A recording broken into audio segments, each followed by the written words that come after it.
The Little Match Girl. It was dreadfully cold. It was snowing fast and almost dark. The evening, the last evening of the old year, was drawing in. But cold and dark as it was, a poor little girl with bare head and feet was still wandering about the streets. When she left her home she had slippers on, but they were much too large for her. Indeed, really, they belonged to her mother, and had dropped off her feet while she was running very fast across the road to get out of the way of two carriages.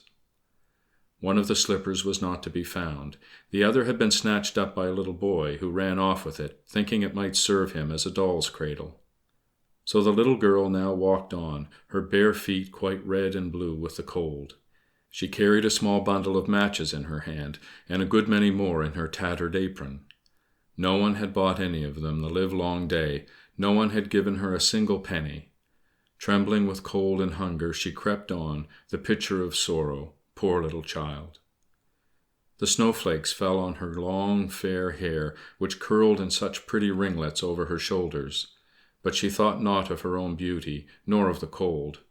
Lights were glimmering through every window, and the savour of roast goose reached her from several houses. It was New Year's Eve, and it was of this that she thought. In a corner formed by two houses, one of which projected beyond the other, she sat down, drawing her little feet close under her, but in vain, she could not warm them. She dared not go home. She had sold no matches, earned not a single penny, and perhaps her father would beat her. Besides, her home was almost as cold as the street. It was an attic, and although the larger of the many chinks in the roof were stopped up with straw and rags, the wind and snow often came through. Her hands were nearly dead with cold. One little match from her bundle would warm them, perhaps, if she dare light it. She drew one out and struck it against the wall. Bravo! It was a bright, warm flame, and she held her hands over it. It was quite an illumination for that poor little girl. Nay, call it rather a magic taper, for it seemed to her as though she were sitting before a large iron stove with brass ornaments, so beautifully blazed the fire within. The child stretched out her feet to warm them also.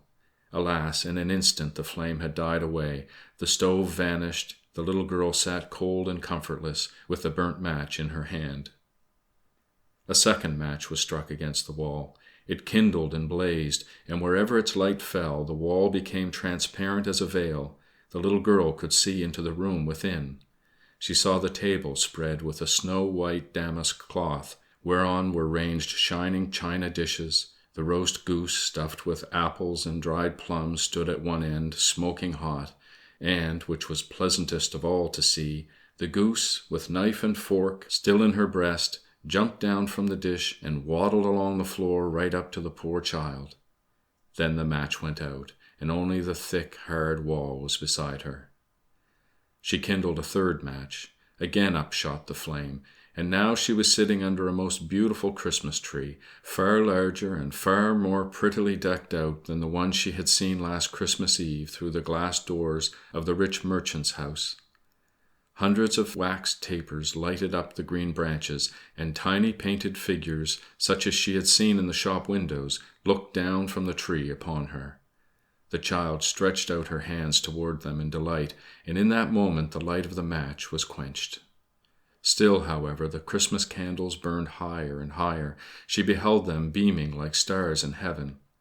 One of them fell, the light streaming behind it like a long, fiery tail. "Now someone is dying," said the little girl softly, for she had been told by her old grandmother, the only person who had ever been kind to her and who was now dead, that whenever a star falls, an immortal spirit returns to God who gave it. She struck yet another match against the wall. It flamed up, and surrounded by its light appeared before her that same dear grandmother, gentle and loving as always, but bright and happy as she had never looked during her lifetime. "Grandmother!" exclaimed the child. "Oh, take me with you! I know you will leave me as soon as the match goes out. You will vanish like the warm fire in the stove, like the splendid New Year's feast, like the beautiful large Christmas tree." And she hastily lighted all the remaining matches in the bundle, lest her grandmother should disappear. And the matches burned with such a blaze of splendor that noonday could scarcely have been brighter. Never had the good old grandmother looked so tall and stately, so beautiful and kind. She took the little girl in her arms, and they both flew together. Joyfully and gloriously they flew, higher and higher, till they were in that place where neither cold, nor hunger, nor pain is ever known. They were in Paradise. But in the cold morning hour, crouching in the corner of the wall, the poor little girl was found, her cheeks glowing, her lips smiling, frozen to death on the last day of the old year. The New Year's sun shone on the lifeless child. Motionless, she sat there with the matches in her lap, one bundle of them quite burnt out. "She has been trying to warm herself, poor thing," the people said, but no one knew of the sweet visions she had beheld, or how gloriously she and her grandmother were celebrating their New Year's festival.